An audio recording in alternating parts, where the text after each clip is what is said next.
Hey, basketball fans.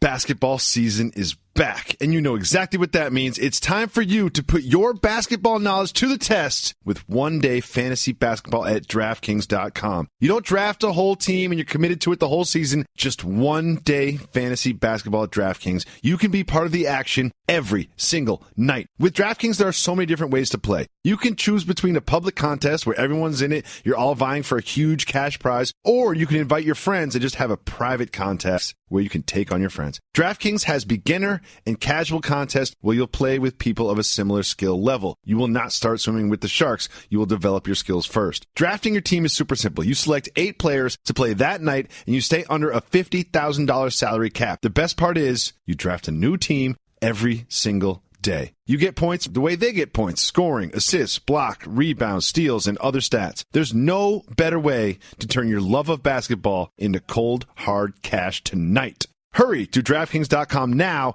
Use the code JALEN and play free with your first deposit for your share of $10,000 in total prizes tonight. That's code JALEN, Jalen, to play free with your first deposit only at DraftKings. The game inside the game. A minimum of $5 deposit is required. Eligibility restrictions apply. See DraftKings.com for details. Pennzoil Synthetics with Pure Plus technology makes this the time for performance. Winter is here, but with cold start protection and excellent performance in extreme temperatures, Pennzoil Synthetics keeps your engine purring, so you'll know winter is here isn't as ominous as it sounds. Visit Pennzoil.com and make the switch today. And now, Jalen and Jacoby on ESPN Radio. When I pop the trunk, head to death. Y'all pop the trunk, I pop the hood. Now act stupid, I'll pop the trunk. Now give me your boom. He is Jalen Rose. What up, doe? I'm David Jacoby. And on the cool check-in. Together, we are Jalen and Jacoby on ESPN2 and ESPN Radio. What do? We get the people what they want. Last night, before the Cowboys defeated the Cardinals on Monday Night Football, the Cowboys as a team, including owner Jerry Jones, took a knee before the playing of the national anthem. During the national anthem, they interlocked arms and stood. Jerry Jones explained after the game. We want to stand and respect the flag. Let's make no mistake about that. Nothing we've done, nothing we did tonight says anything other than that.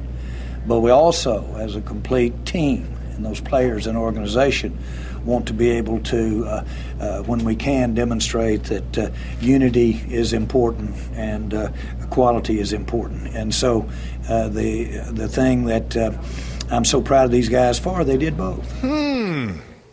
Seems like Jerry had his cake and ate it too. What do you think about the Cowboys' approach to their protest last night? This is America's team taking the pulse of both sides.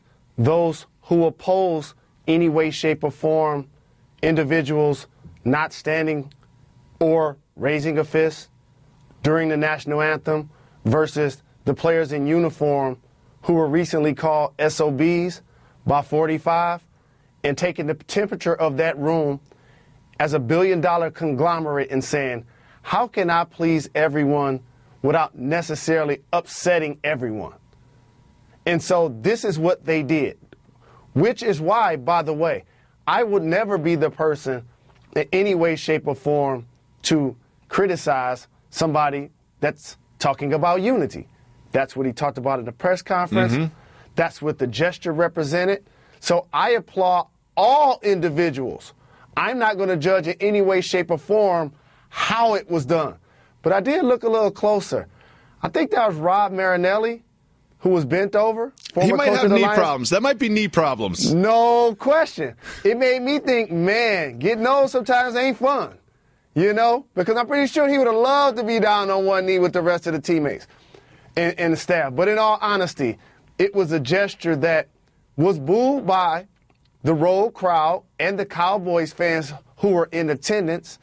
And so it's going to be interesting to see if that creates a pattern of behavior moving forward if such protests continue to take place. Do you think this kneeling before and standing during is part of the progression of how this is going to play out with other teams? Do you think the Cowboys sort of like set the new template for how this will be handled by other teams moving forward? No. I got a secret for everybody. Let me pull back the curtain. Let me tell you something about being an oppressed people. You don't get to dictate how we protest. So don't think all of a sudden that's about to become the new norm that's fashionable, and before you know it, poof, and it's gone. But we're still not talking about the actual issue to why Colin Kaepernick was taking a knee.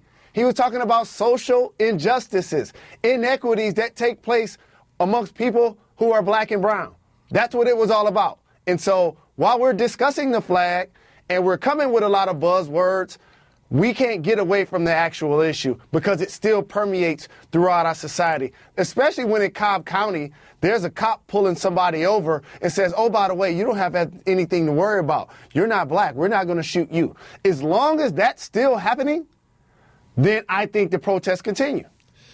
Well, something else continued, which is even stranger than the protests. It is the President of the United States weighing in on these issues on Twitter. He tweeted this morning, "The booing at the NFL game last night when the entire Dallas team dropped to its knees was the loudest I have ever heard. Great anger." He also tweeted, "The NFL has all sorts of rules and regulations. The only way out for them is to set a rule that you can't kneel during our national anthem." Now, some might argue that the president should be concerned with other policies and rules around the world outside of, I don't know, the National Football League. But here he is again weighing in. What do you think about his highlighting the booing and anger from the Dallas fans and suggesting that the rules be changed so athletes must stand for the anthem? Here's the thing. I have a word for what has taken place since the Trump candidacy. And it's not a big word. It's not a fancy word. This is dangerous, what's taking place. The race baiting, the instigating. I remember during his campaign, he egged on his supporters for those who were at his protest, who were carrying signs against the rhetoric that he was spewing. And he literally told the audience, kick the crap out of them. I'll pay your legal fees. So what he's doing in a different way right now is basically employing fans when they see people protest in any way, shape, or form the flag. Unlike last year, unlike up until last night, there weren't any fans booing. What he's trying to encourage them to do is actually to do that. And you're being more divisive. And here's the scary part. It's one thing that he's saying this. It's another thing when he's in Huntsville, Alabama, those people weren't booing. They was cheering what he had to say. Look down when our commander in tweets sends these type of things.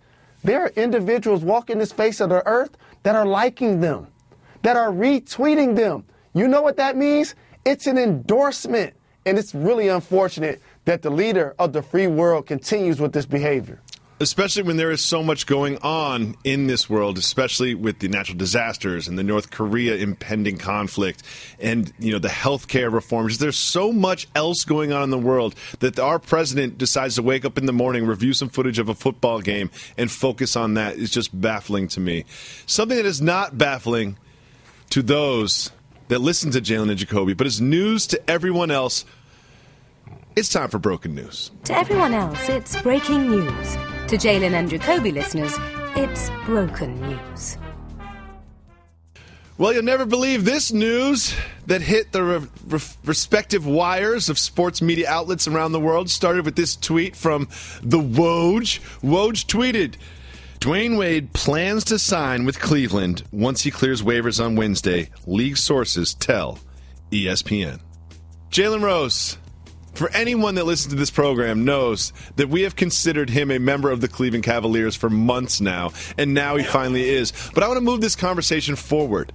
All of this makes me feel more like LeBron James will stay in Cleveland than leave. Remember the beginning of the summer when Kyrie was wanting a trade and things seemed chaotic and rumors of him going to the Lakers during the finals? Don't you feel like having Dwayne Wade there, having Kyrie gone, bringing IT in, having Jay Crowder there, having Rose there, becoming deeper, is more reason for him to stay in the East rather than go to the West? LeBron James is still the best player in the game. He was dominant in the NBA Finals, even though his team lost. Kevin Durant was giving him buckets, though, and deserved to be Finals MVP. So when he hasn't won the championship the last couple of seasons, the person that was actually responsible for playing against him on the other side, Kawhi Leonard, Andre Iguodala, and KD, actually won the title and the MVP, which is a level of LeBron's importance to not only his team but to the league. So you also get a Jay Crowder in that trade to help LeBron defend some of those players and take a lot of the pressure off of himself. And when you play in the Eastern Conference and has had the level of dominance that he's able to achieve as an iconic player, when he walks into the locker room, you start to become a super team. Now all of a sudden, wait a minute, Derrick Rose, Dwayne Wade, just this offseason? Isaiah Thomas, an all-star last year? Also, they still have Kevin Love Still up got front, Kevin Love who there. never gets discussed in this entire Still conversation. got Kevin Love there. For those who have not been paying attention, in Cleveland, guess what they have? A super team. They certainly do have a super team, and they're not in a super conference, which is why I believe all of this will lead to LeBron James signing another 1-1 with the Cleveland Cavaliers this offseason. And also, there's a level of comfort and cohesion that goes with playing with the guys for the most part that you've been to the NBA Finals with for 3 straight years. And so to try to recapture that in another city, move your family with the same expectations, and you really don't want them problems in the West. It's better to stay in the East. A lot of interesting things came out of Media Day. None more exciting than this from Giannis Antetokounmpo. You guys see the new movie Constipation? No? Constipation. It's because he hasn't come out yet. Jalen Rose, that was Giannis Antetokounmpo explaining that the new movie Constipation has not come out yet. Telling really dumb jokes. Soft move or boss move? I'm going boss move all day. Move. Boss move all day. I laughed out loud when I heard that. I'm that dude. I will laugh at dumb jokes. I will laugh when I see someone fall over. I will laugh. I'm a very simple-minded person when it comes to my sense of humor, and I thought that was hilarious. But if you're talking about laughing at bad jokes and people are falling over, there are other individuals like myself that just don't think that that's funny. I think it's hilarious. Next, we have Mike Conley. Mike Conley was telling tales about his offseason and what happened and this and that, and he told us that Kanye West called him up at 12:30 at night just to tell him that he admired him and he was a fan, and the next time he's in LA, he should look Kanye up. Calling up a stranger in the middle of the night to tell you admire them. Soft move or boss move from Kanye West? When they're celebrities, boss move. Good point. So I knew you were going to say that. So then I had the follow-up question. If I were to call Mike Conley in the middle of the night and say, Mike Conley, I love the way that you control the floor. I think you're underrated. You don't get appreciated as one of the best point guards in the league. That is definitely a soft move. So what level of celebrity do you have to be at where you can just call up strangers and tell you like them? When you're a fan of the other person and or vice versa. Period. You don't think Mike Conley's a fan of David Jacoby? No. No, I don't think so either. I think he's definitely not a fan of Jalen Jacoby. No, but Conley's a cool dude. He'll come on the show. It's all love. We will see. Well, I'm a huge fan of new New York Knickerbocker Michael Beasley because of what he can do on the court, but really because of things like this that he does off the court. This time he was talking with Taylor Rooks of SNY.TV's Timeout. We are only capable of using 10% of our brain, right? Yes. So who was the guy that used 11 that made it okay to say everybody's just using 10? That isn't the right logic. No. The person who uses 10% of your brain is the one that said 10%. No, because if you're only using 10% of your brain, you don't even know that you're using 10% of your brain. So here's the thing about this is I've watched this approximately 837 times just today, and it starts to make sense the more that you listen to it. Soft move or boss move, having a higher understanding of how the human brain works than everybody else, Michael Beasley. It's a boss move that Beasley has come to New York City and just let everybody know, don't worry about a failed test. I'm already in the program. He's like, I'm already there. This is all a failed test. The test is broken if I pass it. You can use me as the litmus test. I'll be the control of the test to make sure the test is accurate. He's got a wristwatch on his wrist and his ankle. He's dropping knowledge about the human brain. I'm so excited about Michael Beasley. He also said the Knicks was going to have 4 people average 25 points in the same season. Jalen Rose. Not only was Michael Beasley sort of explaining to us and to Taylor Rooks exactly how the human brain works and what percentage of it we all use and how other people use 11 and some people use 10. I loved it. It was brilliant. But we had this from Nick Young. The Bleacher Report asked him, game on the line, you're open from your favorite spot, but KD and Steph are also both open, pass or shoot. Nick Young responded, you shoot that mother bleeper. Then you hit both of them with, my bad, y'all. Didn't see you open. I thought the clock ran out. Do you love this from Nick Young as much as I do? It's fun in games until somebody get hurt. Explain. And there was always this guy in class, because sometimes it was me growing up. Wait, hold you up. always had to use two words. Did you mention that because someone had to be hurt for Nick Young to be on the floor in that situation? You like that. I like that. That's very nice. Continue. There was always the person, whether in school or in the neighborhood, that you always had to say 2 words to.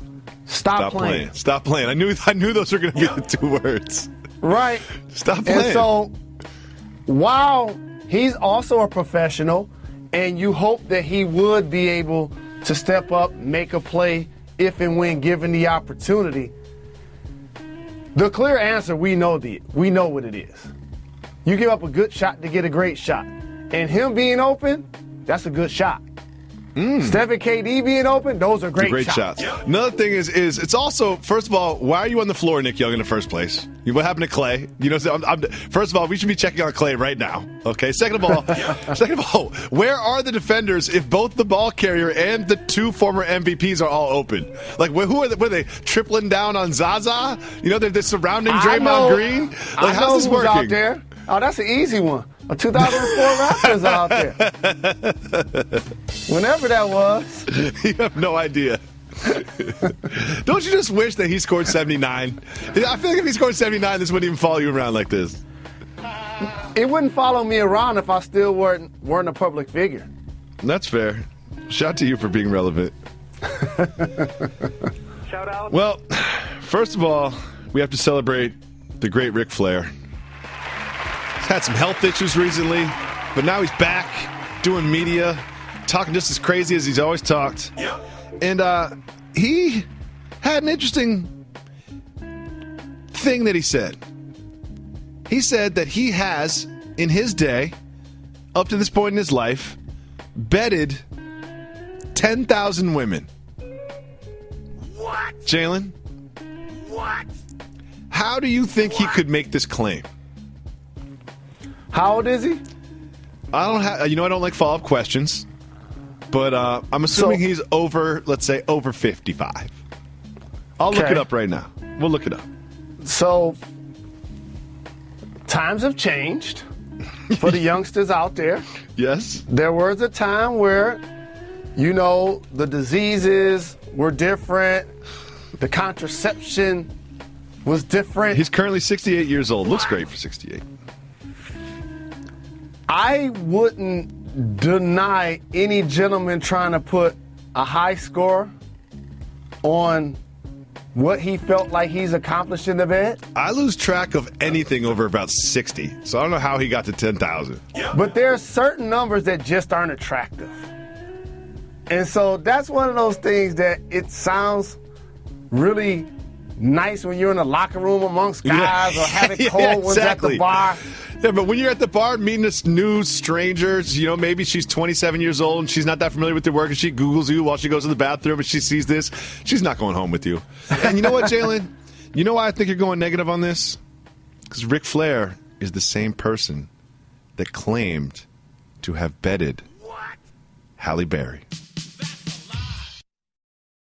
I just saved hundreds of dollars by switching to Geico. I'm so happy, I feel like I can fly. Disclaimer, you will not be able to fly by switching to Geico. This is against the laws of physics and nature. If you find yourself flying, please seek professional and or medical help immediately. In the unlikely event you find yourself flying, you might be a superhero, or a pigeon, or a superhero named Pidgewoman, who was bitten by a radioactive pigeon. If you are indeed Pidgewoman, Geico retains all licensing publishing rights in the event Pidgewoman the movie becomes a top-grossing Hollywood blockbuster. Geico. 15 minutes could save you 15% or more. Jalen Rose, we're about to go through every single NFL game from week 3. Are you ready? Let's get it. First of all, we're not going to talk about the Rams game as they dominated on Thursday night, but it feels like a million years ago. We're going to start. They didn't dominate. That was a high-scoring game. Both teams combined for 80 points. They were playing against the 49ers. An exciting game. Dominate is probably not the right word. That's fair, but I really enjoyed it. Cowboys beat the Cardinals last night. DeMarcus Lawrence. I love it when one single defensive player takes over a game. DeMarcus Lawrence did exactly that. Only had 3 sacks, was in the backfield all night long. Jalen Rose, your thoughts on the Cowboys' performance over the Cardinals? His defensive performance, I think he has 6 sacks in the first couple of games. Been doing a terrific job of getting off the ball. And Dak Prescott's productivity, in particular, taking care of the football, running for a touchdown. Dez Bryant also scored a touchdown where he basically just carried everybody into the end zone. Carried them into the end zone from like the 5. Yep. And so it's a quality win for the Dallas Cowboys. And also, big shout to Larry Fitzgerald. Yep. Shout out. Not only did he catch 13 balls for 149 yards. He's just snatching them away from people. Every time he caught one, he gave me high points in the fantasy league. No one cares about your fantasy league. I had him in the flex. No one cares about your fantasy league. Next, we have the Patriots' last-second win over the Texans. Pass from Brady to Brandon Cooks with 2 feet down in the end zone. Just seems like Brady with 2 minutes left on the clock is going to get whatever he needs. I just got a little jingle for this one. Here's a story of a man named Brady. That's just the bottom line. Story of a man named Brady. Since we have so many games to get to, we'll move on. The Chiefs beating the Chargers by 2 touchdowns. Chiefs undefeated so far. Has there been a more explosive and productive player in the NFL than Hunt? No. The rookie running back? No. For KC? No. Oh, man. He's been dynamite so far this year. Hunt started the year by scoring 1,000 touchdowns on the Patriots, and I thought it was a fluke, and he has not slowed. Kareem Hunt, shout to you. Then we have this. Aaron Rodgers' only overtime win of his entire career comes against the Bengals. Is this a bad win? I know you like good losses. I mean, bad losses and good wins. Is this a bad win for the Packers? No, it was much needed because they were on the verge of losing that football game. Yep. And they needed those heroics that you talked about. It's a devastating loss for the Bengals. When it truly comes down to, because these are the type of games that propel your season. Yep. Either way. It could have been a rough start that turned around on week 3, and now it just looks like a rough season ahead for the Bengals. It also, and I cannot believe I am saying this, it looks like a rough season ahead for the Seattle Seahawks. One of the teams going into the season that we all assumed was going to be at least in the top 3 or 4 in the NFC, now losing to the Tennessee Titans, led by Marcus Mariota, 33-27. Seahawks seem broken. Am I overreacting? How about this? We've talked so much about Seattle's offensive line. When you get a chance, look at Russell Wilson's numbers. He balled. Their defense was getting gashed by the run, which made it so surprising. Every time you looked up, it was somebody running a long touchdown. Yep.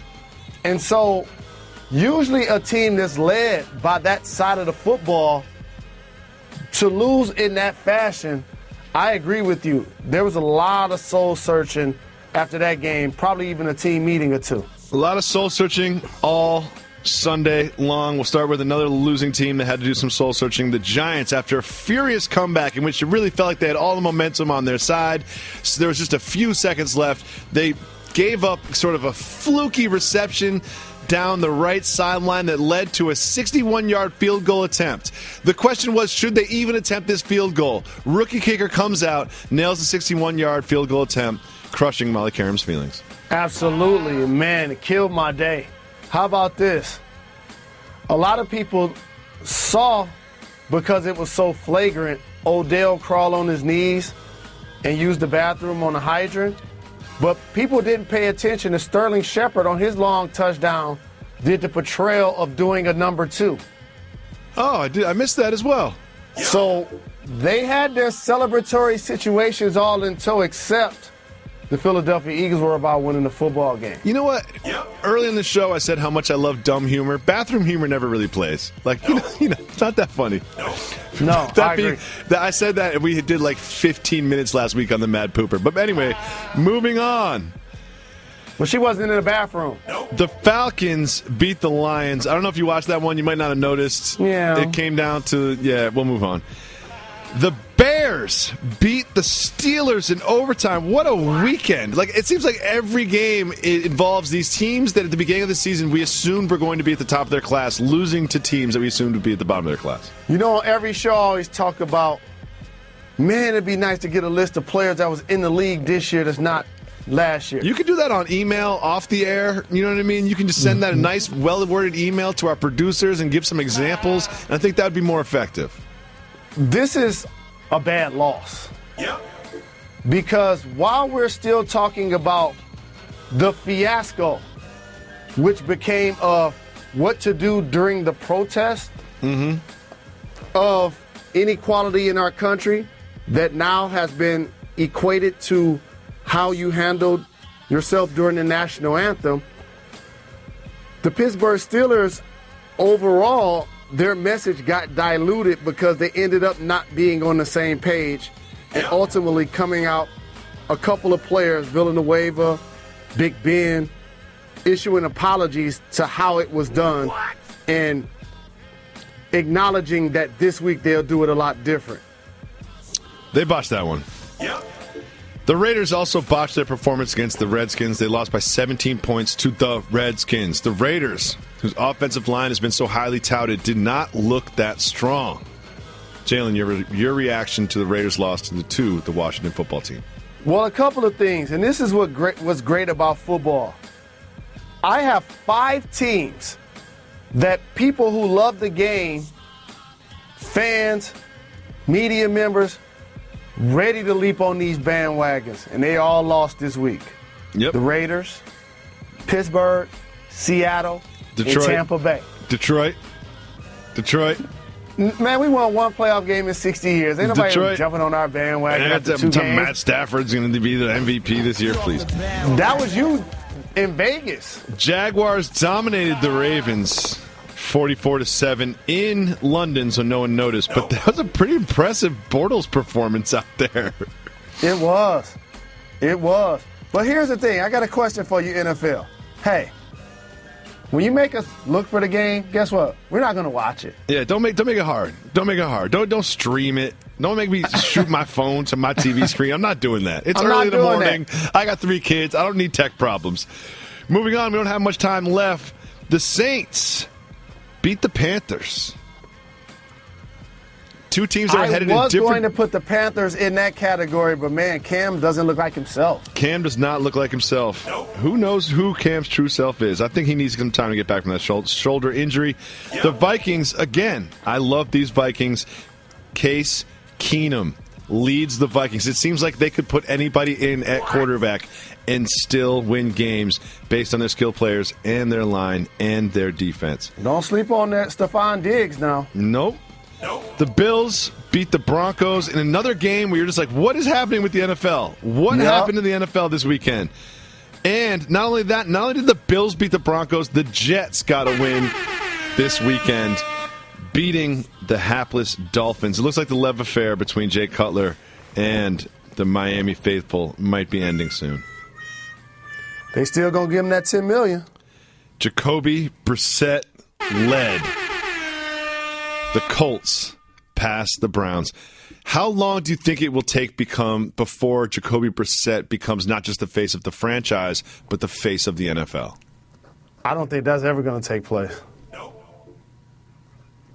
That's ridiculous. It's getting out of control. The level of GM I am in fantasy football. You spent the entire break talking about your fantasy football team while I was ignoring you. Not only do I ignore you during the segments now, I ignore you when we're not even on the air anymore. I can go on and on about my fantasy team, it's too. It's a multi-billion-dollar industry. People care about fantasy. Well, they don't care about your fantasy. I am curious what Draymond Green's fantasy team name is, though. Draymond Green's fantasy team's name the money team. Come on, Draymond. Get off the bandwagon. Time for Keep It Moving. Jalen Rose, if it is worth discussing, we will hit the brakes and discuss the topic. If it is not, me, you, and Method Man will simply... We be moving, you know we keep it moving. Magic Johnson said he's only concerned with how Lonzo Ball plays. Keep it moving or hit the brakes. Hit the brakes. He said he's not worried about Ball's off-court life or his mixtapes or his father. He said, quote, only time I'm going to concern myself with what Lonzo does off the court is if it is affecting his play on the court. Take us behind the curtain. What is Irvin Magic Johnson really saying? They took Lonzo Ball, number 2 overall in the NBA draft out of UCLA. Magic sat next to him at the press conference. He pointed at the rafters, and he told him, you see those jerseys up there? I expect yours to be hanging up there one day. And so he's not worried about any sideshows.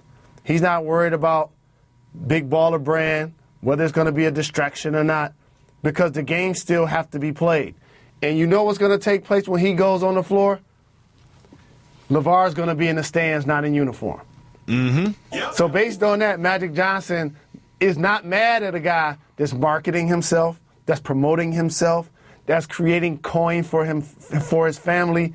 I'm pretty sure he not only applauds that, but I'm pretty sure he's going to help influence that in a positive way. And something tells me that if, I don't know, Mr. Ball said some things that became headlines, that became distractions, that when Irving Magic Johnson comes and talks to him, he might have a different tenor than when he's on, I don't know, an ESPN television show. He might change his tone a little bit when Irving Magic Johnson has a very serious conversation with him about how his son's play and his son's career and the Laker franchise. He might be a little less bombastic, a little less chest thumping when he's talking with Magic Johnson than when he's talking to someone like myself in the media. Just throwing that out there. Yep. Next, Anthony Davis put a timetable on the Pelicans' success. Keep it moving or hit the brakes. Hit the brakes. Anthony Davis said, quote, we've got 1 year basically to figure it out. He said, DeMarcus came to me this summer and said he has to win. He's never been to the playoffs. He just wants to go to the playoffs. He's buying in. He's doing things he usually doesn't do in the summertime. He's all in with us, and we're just trying to win for him. Honestly, if we win for him, I think it can lead to some great things.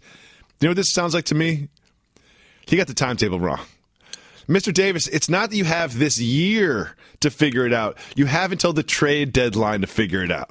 I don't know if he knows this, but something tells me that if things aren't going well, it's not going to be after Game 82 when they have the conversation about the future of the Pelicans. It's going to be right around around Game 50 when the All-Star break happens. That is probably the timetable for the Pelicans, not this season. Boogie will be an interesting prospect this year. An all-star level player with enormous talent that doesn't have a long-term deal with the team he's trotting out wearing their uniform each night. Mm-hmm. And you just touched on the dynamic of not only winning to appease him and hope he stays for a really long time, but there's also an element, can two bigs of their stature being 6'10", and above both play together in the same lineup defensively on the perimeter consistently. And so if they're able to do such, Anthony Davis, a terrific defender, all over the floor, at the hoop. But having those bigs out there, it's a lot further to rotate. Yep. And so it'll be interesting to see how that dynamic plays out also. Well, we'll be watching because those Nuggets games are going to be interesting.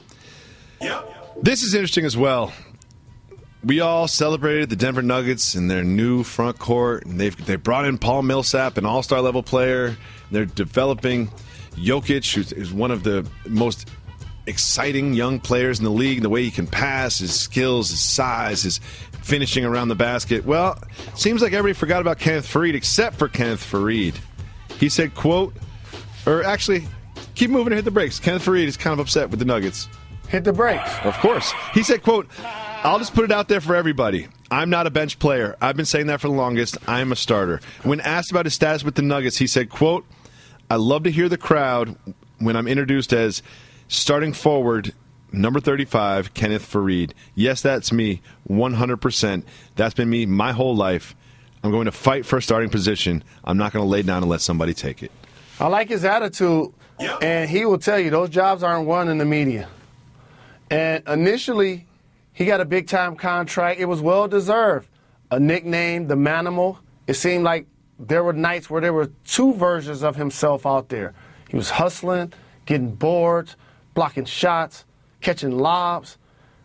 I haven't seen that player the last couple of years because they would have traded him if they could.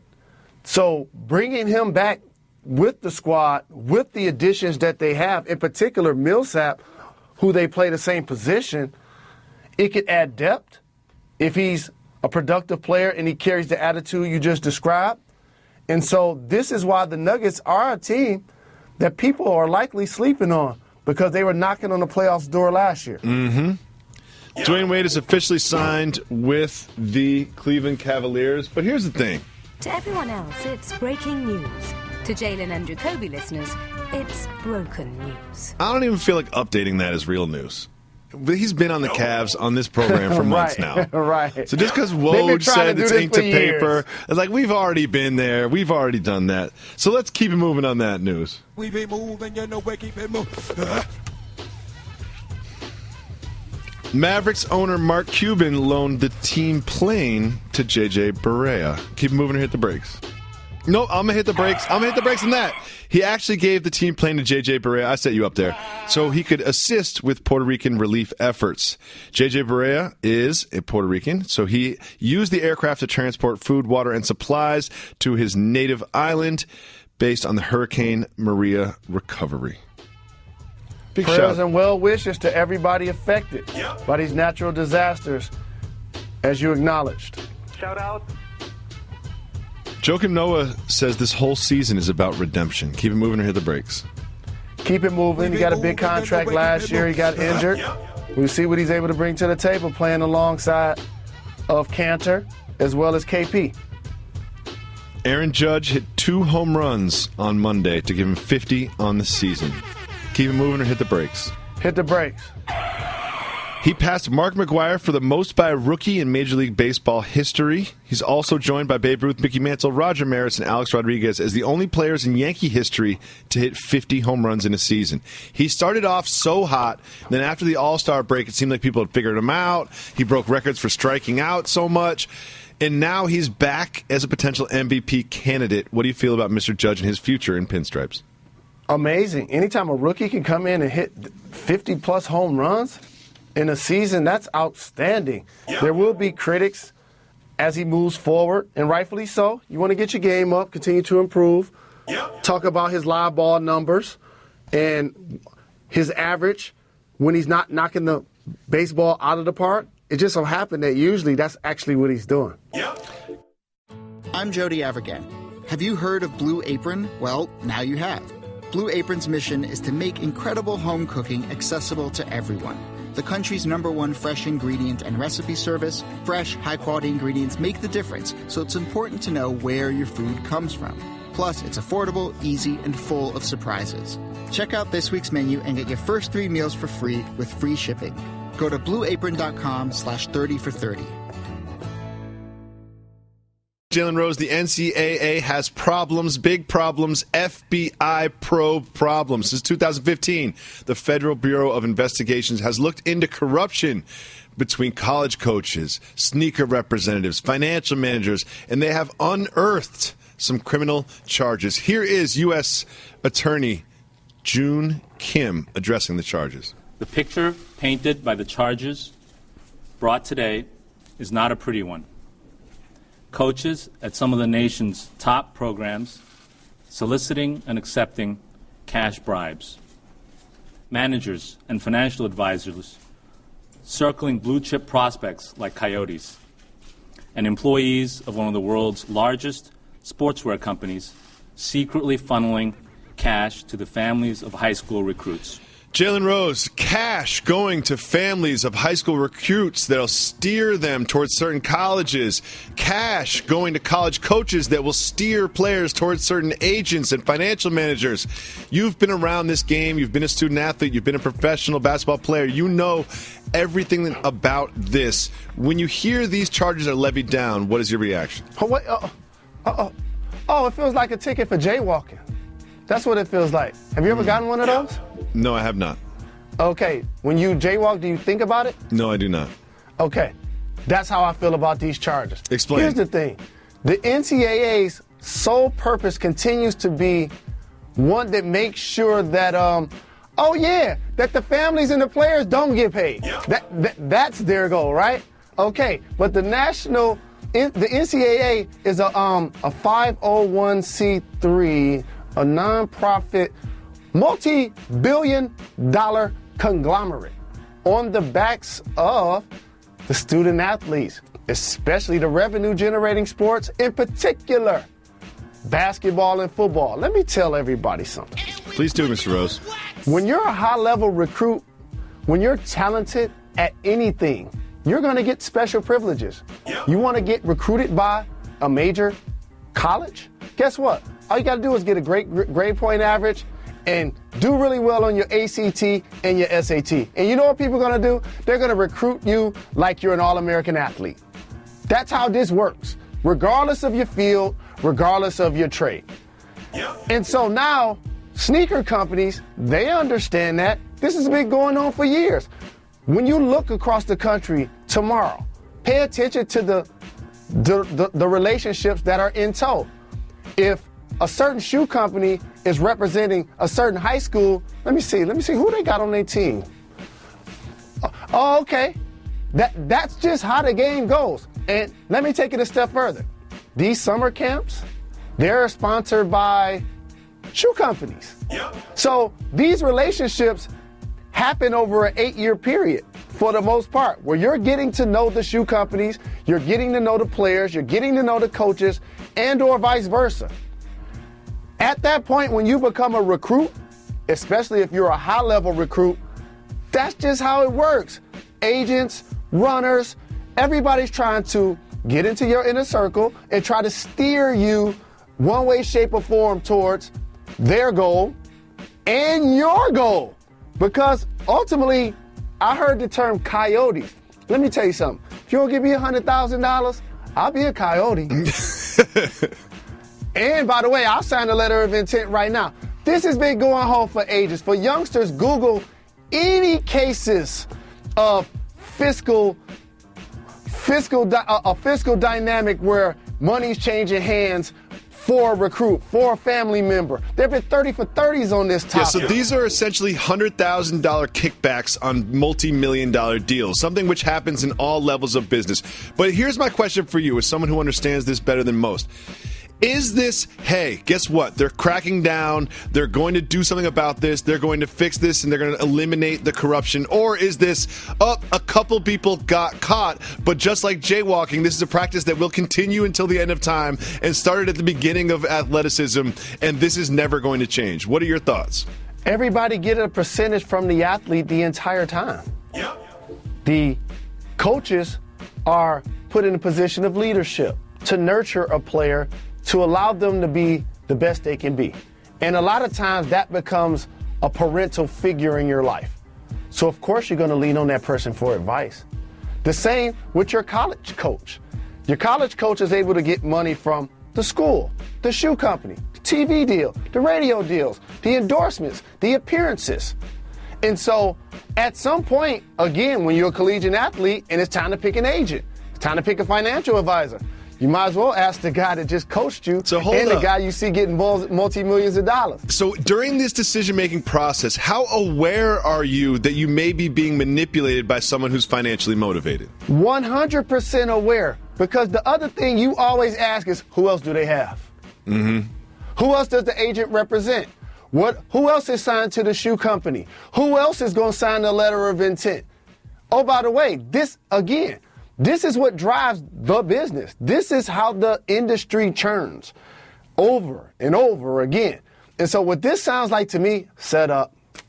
That's truly what it sounds like to me. And we just heard news about Adidas leapfrogging and becoming the number 2 brand. Yep.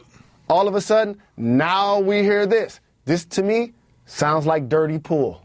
Jalen Rose layering corruption on top of corruption on top of corruption in a very believable manner. Jalen Rose, yesterday was media day.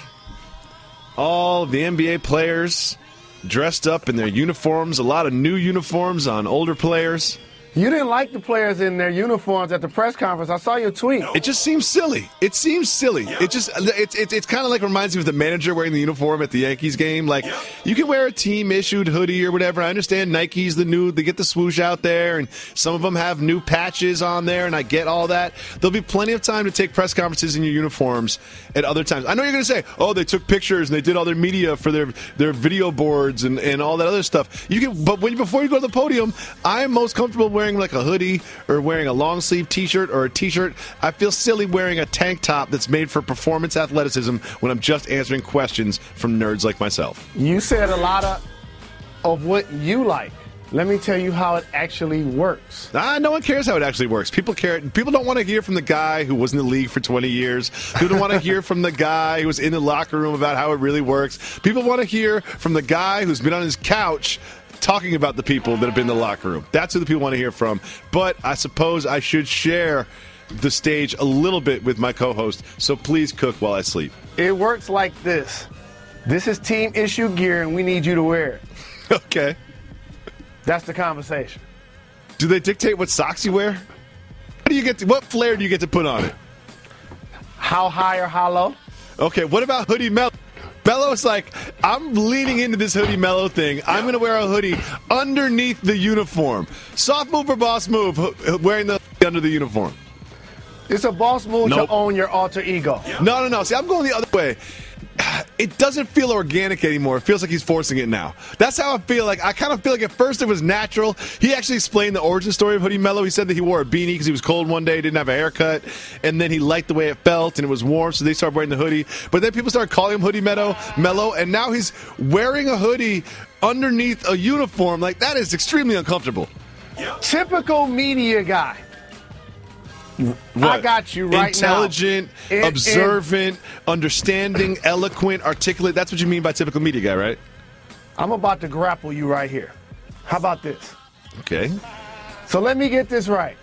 You had a problem with everybody looking the exact same wearing their team-issued jersey. Yes. But yet you're going to complain about the one guy that did something different. Jalen, I understand there may be a little bit of hypocrisy there, but I'm also not just a media guy. I'm also an old guy. And the older you get, the more you feel about comfort. I just want clothes that are comfortable on me. My wife has been like, look, you've totally given up. You wear basketball shorts all weekend, sweatpants the second you get home. And I was like, yes, because I feel good in that. One thing that does not feel good: tank top on top of a hoodie. That's never a boss move to me. It's never going to be a boss move to me, no matter what the circumstances are. Word up. All right. There has been some resulting sound from Media Day that's been quite interesting in my mind. Reggie has some of that, which he's going to play out if he's ready. Here's Kyrie on the earth being flat and that whole thing. It was all an exploitation tactic. It proved exactly what I thought it would do in terms of how all this works, and it created a division, or literally like stand up there and let all these people throw tomatoes at me, or like have somebody think that I'm somehow this different intellectual person because I think that, or because I believe that the world is flat and you think the world is round. They created exactly that. Oh, so he did it on purpose, huh? Oh, yeah. So he wasn't just goofing around on a podcast saying something. He was using it as a social experiment to make people think that I have this different level of intellect, and it was all a manipulation tactic that I was pulling on the media. Come on, man. You were just goofing around. You sound stupid now. That's what happened. Like, we all know what happened, Kyrie. You said something stupid. Everyone called you out for saying something stupid instead of saying, you know what? I said something stupid one day. It wasn't a big deal. He's like, I was just doing a social experiment upon which I create this fallacy that I believe the earth is actually flat, and the media members that I've manipulated will think that I believe that, and I will sit back and observe as people react one way or the other. Come on, Kyrie. You're just lying. Since I did that, I knew it would cause a division amongst those who were covering it and try to put me in a position to where I had to talk about it. It's all good, family. It's all right, Kyrie. You're just goofing around one day. Whether you think the earth is flat, you don't think the earth is flat, you were just goofing around. You were not trying to create a stir and, using it as a social experiment to learn about sociology. Then you're just lying. Yep. Next, we have a little sound from Earl Smith, also known as J.R. Smith. What's he been like this summer? A jerk. Honestly, he's a jerk because he calls me at 6:30 in the morning and asks me what I'm doing. Obviously, I'm asleep. Only you wake up at the crack of dawn and go work out. So he's been a jerk. LeBron James, is he a jerk for calling JR at 6:30 in the morning and asking what he's doing? Well, he probably said that after they get off the phone. He's like, Dwayne Wade coming and he's starting at your spot.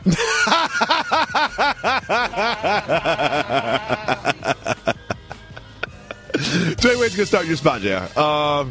So you should probably wake up at 6 and start working out. Do you continue to win conference championships? You should probably get some shots up.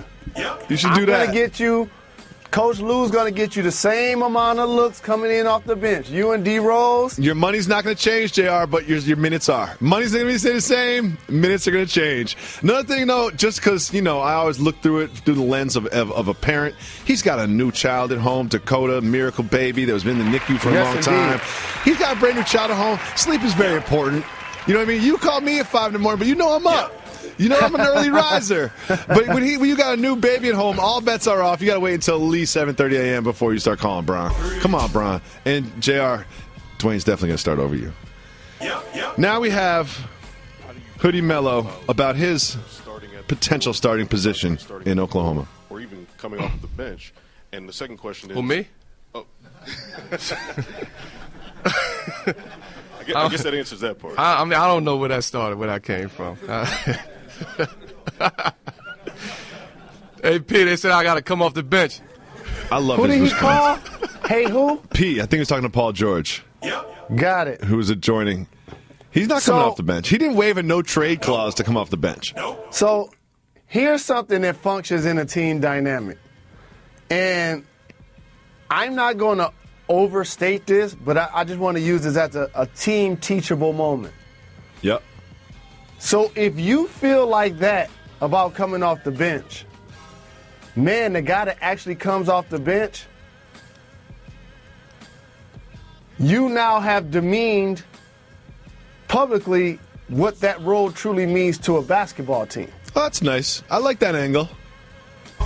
Because, again, when it's all for one, one for all, we try to show each other that everybody's role is just as important. Of course. The guy that gets the headline, the guy that makes the game-winning shot. The guy that sets the game-winning pick, and the guy who's the game-winning look at practice. But I understand a guy that's going into the Hall of Fame and will have his number retired by the New York Knickerbockers.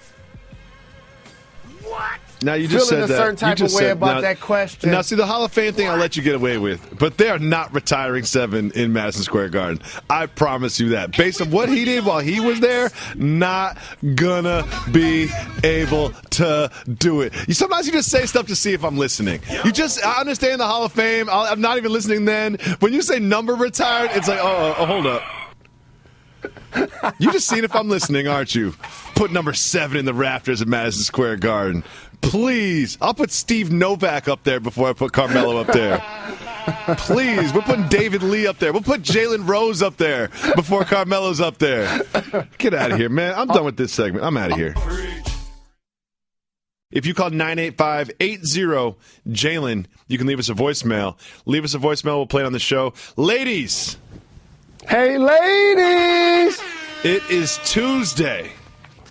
That means tomorrow is Woman Crush Wednesday. We'll be representing for you, the ladies, tomorrow. So make sure you call in and leave your voicemails. Ladies, call 985-80-JALEN. Leave a voicemail. Tomorrow we will play it on the show just like this. What up, though? This is Marcus from Alabama, longtime listener of the pod while working. Got a question for you guys. Boss move or soft move? Now that the Cavs have had their media day and Isaiah Thomas is clearly wearing number 3 this season, would it be a boss move or a soft move if Dwayne Wade goes there and Isaiah Thomas denies him to wear the number 3? Keep getting them checks, fellas. Get at me. Great question. Great One question. of the best questions ever. It's a great question because here's what it is. Let's imagine that Dwayne Wade didn't want to turn a new leaf and he really wanted to stick with 3 because he's been 6 before. He's moved around a little bit. But if he didn't, it's just the start of a negotiation in which Isaiah Thomas holds most of the leverage. I've been there, done that. Explain. Traded from... Can't even remember you got traded so many times. Correct. Toronto? Traded from Chicago to Toronto.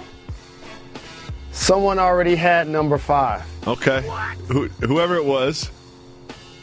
And I'm almost sure it cost me a pretty coin. So how much are we talking? How's the done. negotiation start? How many back and forths is it? Is it contentious? Is it not contentious? Like, I can see it going. If it was me, I like contentious conversations with my friends and colleagues. So I would let it drag out for a while.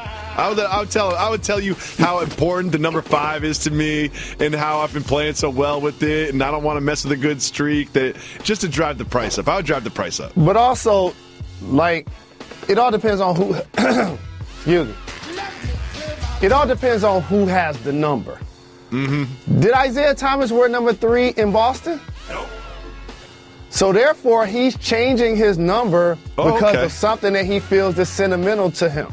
Yeah. And so now for Wade to get the number, a future Hall of now for a future Hall of Famer to get the number from a current All-Star who just so happens to be injured possibly until All-Star break, the negotiations work both ways. I like that too. Be like, you're not even going to be on the court for half the season. What you need the number for when you're going to be wearing a suit? You're not signed to this team past next year. No. So a future Hall of Famer in Dwayne Wade joining forces with LeBron James in Cleveland, the first step of the Banana Boat crew trying to become a super team. And remember, you've heard it here first on this program. I clearly said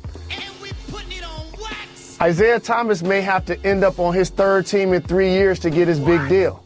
Mm-hmm. Because CP3 has 1 year in Houston. Don't be surprised at the end of this year if he also ends up in Cleveland with Bron and Wade. And remember where you heard it first, because if you're CP3 and Houston's got this offer, Houston necessarily hasn't made the extension offer yet. They want to see how it all plays out.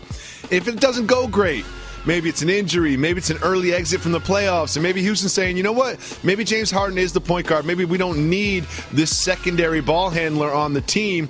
And Chris Paul says, you know what, maybe I don't need to be in the Western Conference with the Thunder and with the Warriors and with the Spurs. Maybe I can just go over to the Eastern Conference and make the finals for the first time in my career and play with my brothers Dwayne Wade and LeBron James. Absolutely. So with that being said, Dwayne Wade does end up with number 3. I think it's going to cost him $25,000. Oh, I like that you put a number on it. Do you think it was the price that high when back in Toronto, or is it Canadian dollars different? I think it was $10,000. Inflation. Cost me 10. You read a check for that? You go to the bank, get cash? How's it work? No, we're not doing cash with those transactions. Thank you so much for the call, Marcus. Great call. Let's listen to the next voicemail. Don't forget, ladies, call 985-80-JALEN. Leave us voicemails for tomorrow's Woman Crush Wednesday. What's going on, fellas? This is Evan from Cleveland. I have a question. So when you guys hit it big, like pardon the interruption or something like that, I assume when you go on breaks, they'll just bring in guest hosts like they do on PTI all the time. So who would you guys pick to replace yourselves?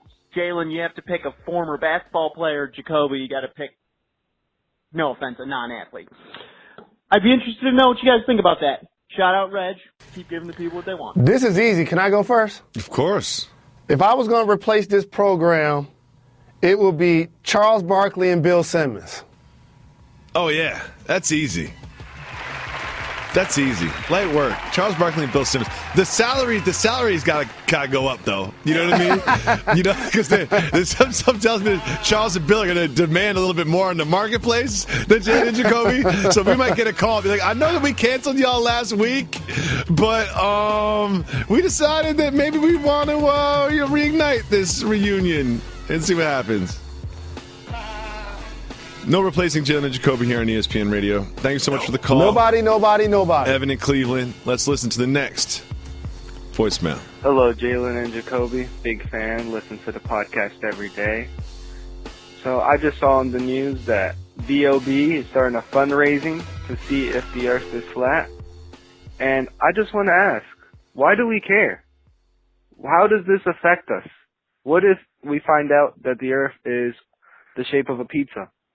What difference is it going to make in our lives? I guess it's going to be like, oh, cool, our earth is the shape of a pizza. But what is this really going to do? What's going to change?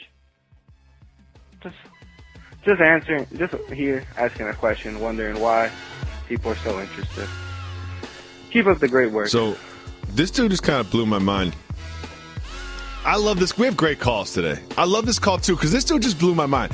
I do not think that the earth is flat, right? I do not believe that. But when he brought up the pizza thing, I was like, ooh, maybe the earth isn't exactly perfectly spherical, as we all believe, but it is continuous if you were to travel around it the way a pizza is. Sometimes you're on the cheese side, flip over to the crust size. I think that we just broke scientific ground here. The earth is not flat. It is not a sphere. It's actually the shape of a pizza. And if so, it must be deep dish. Is that a failed test from this caller? Pretty much, because I got to say this as well. The reason why we care, because there are really intelligent people who work in science. That it's important for them to know the information so that we can progress as a society. I will point that out. Okay. I also want to point something out. When B.O.B., I saw this news story, too, because, I read the entire internet every single day. And I saw this news story as well, and I was like, you know what? I'm really glad that B.O.B. is fundraising to help these people that were hurt by natural disasters.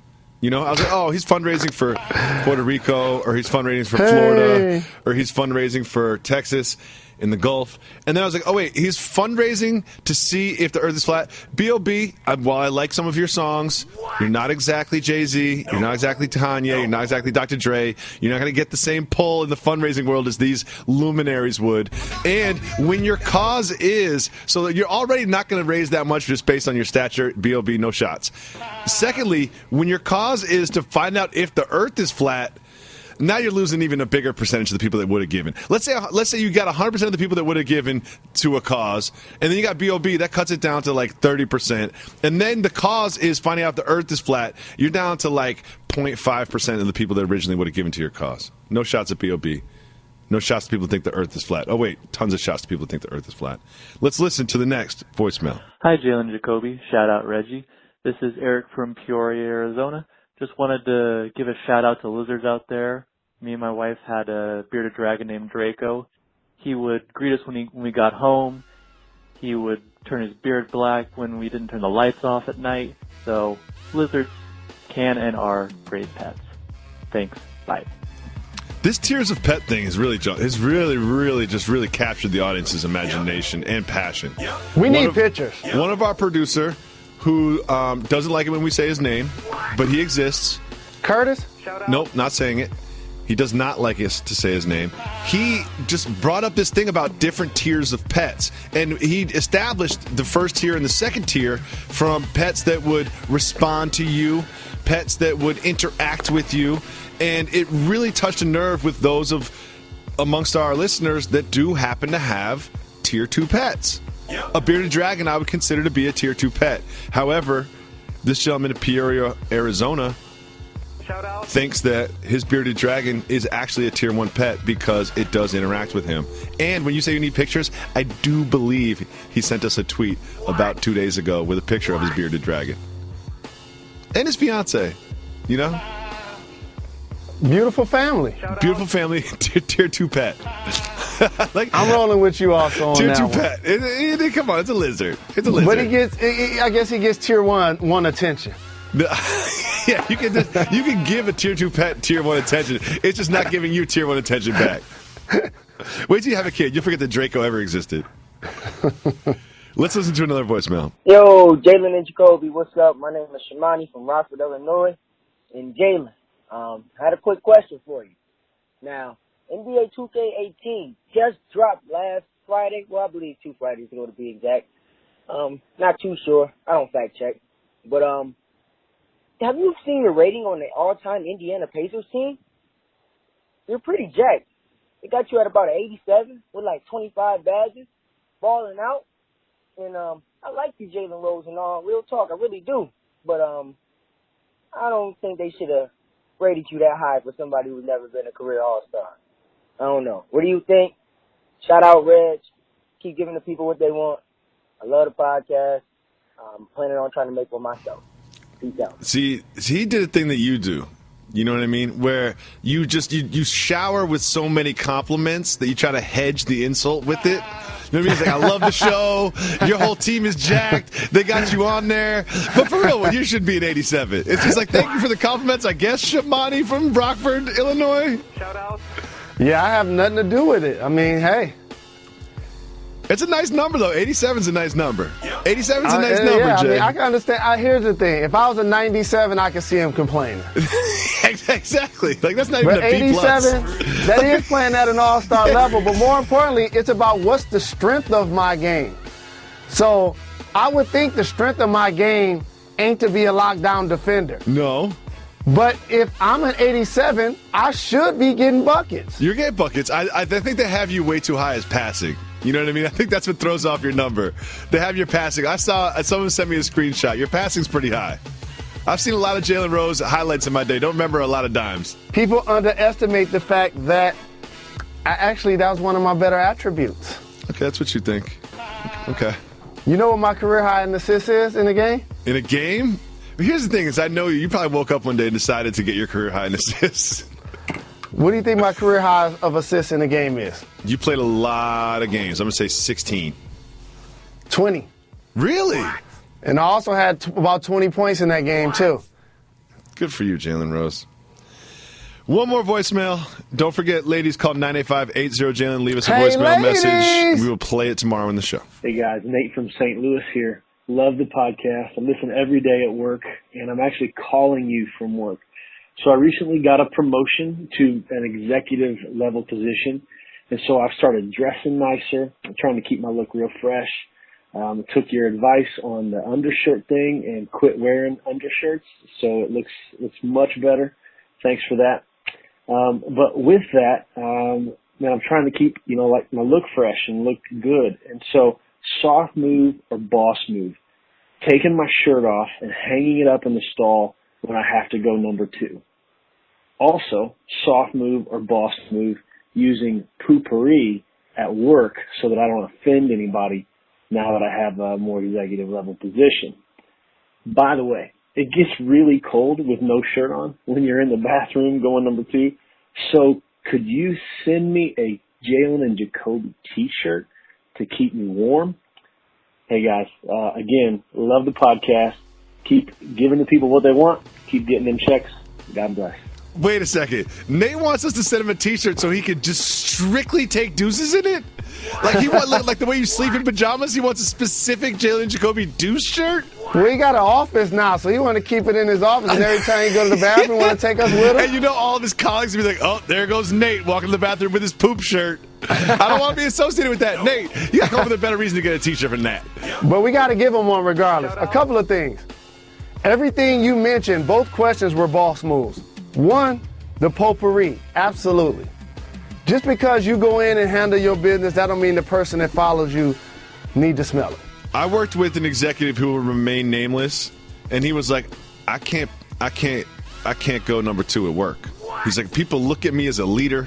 People look at me as someone they look up to in times of crises. He's like, I don't want them to see my shoes underneath the stall. Continue.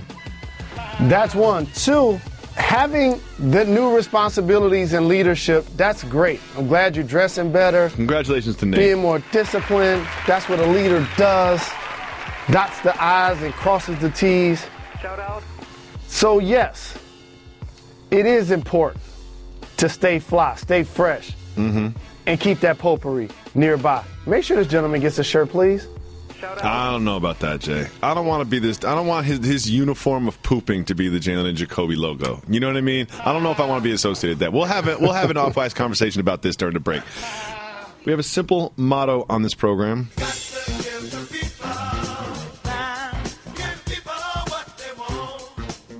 Part of giving the people what they want is opening up our 1-800-Flowers Twitter feed and taking questions from you, our audience. This first question is from Scruggs, and it is brilliant. It is something that we have all overlooked in the NBA.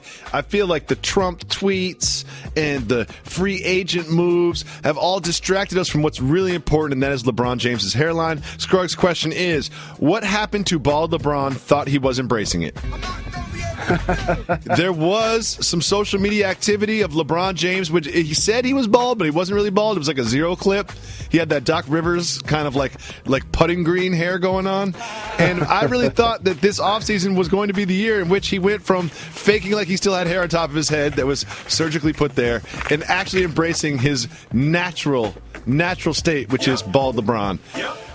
Don't think we're going to get bald LeBron this year. What do you think, Jalen? You're not playing 82 regular season games over a 9-month period, practicing and being in front of the media each day.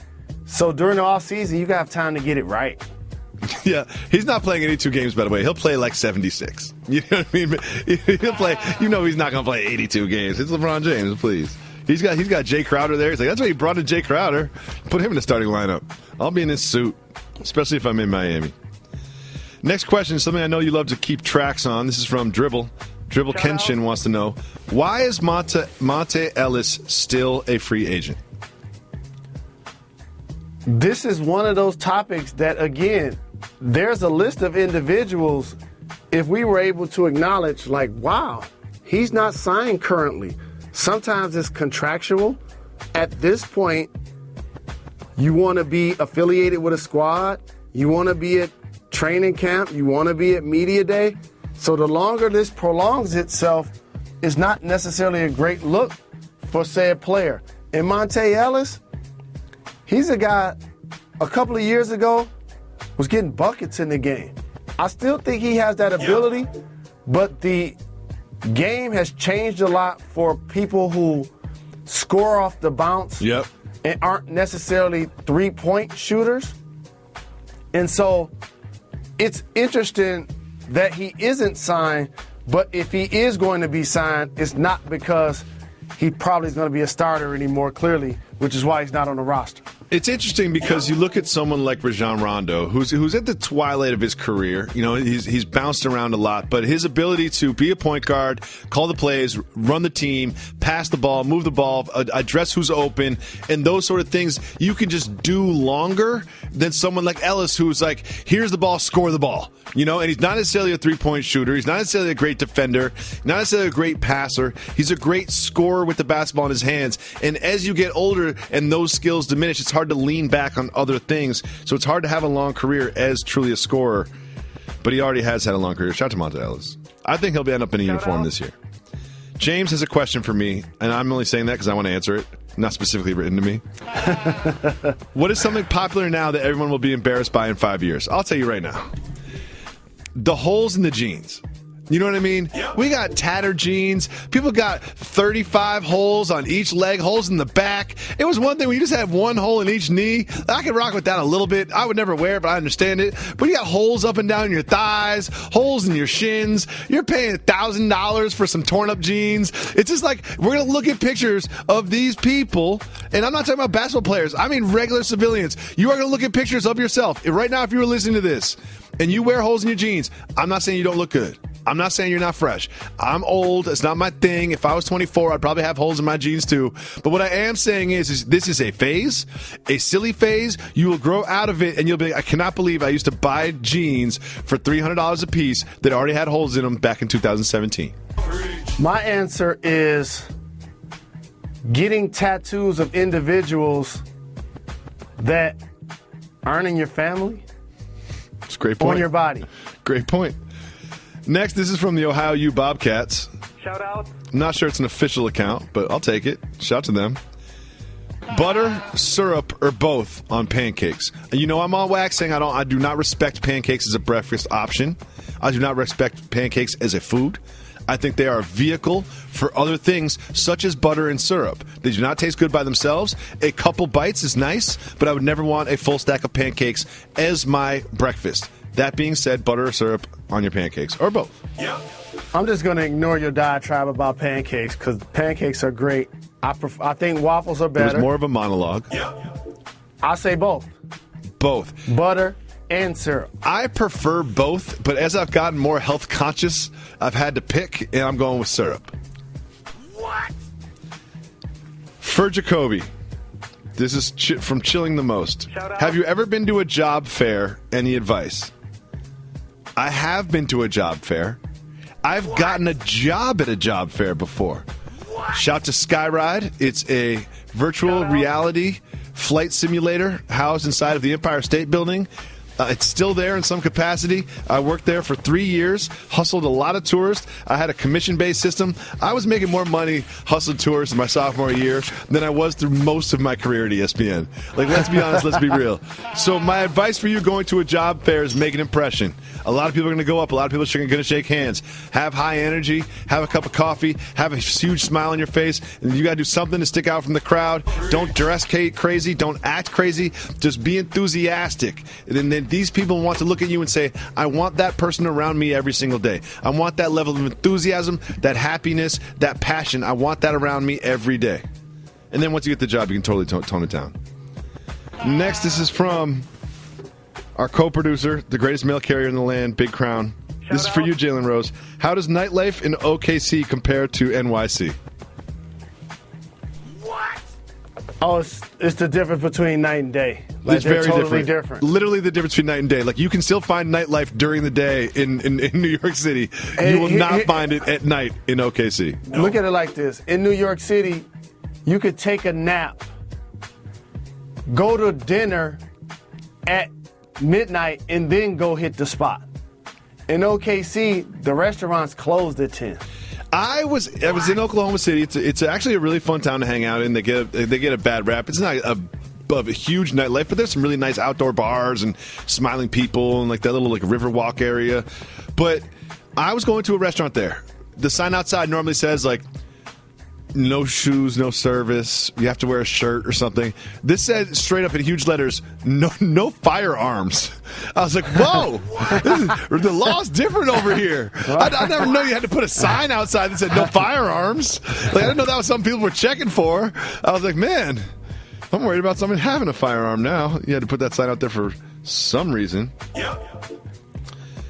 Next. This is from Cameron. Shout out. Can Jalen show me some love and provide a sound effect for the Jets avoiding an 0-16 season like some teams have done in the past? Vroom.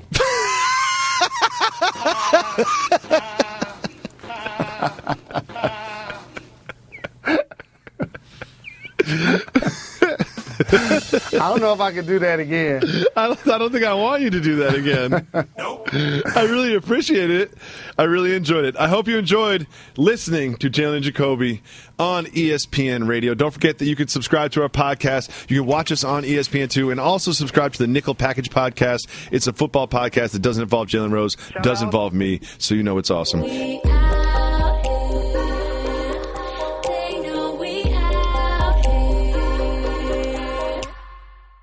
Computer, execute 12.4p operation. Optimizing algorithm. Running encryption packet alpha. Night. Oh, I don't feel so good. What is it, computer? Is it hot in here? It feels hot in here. I feel a little clammy. I should lie down or something. A computer with a virus? Surprising.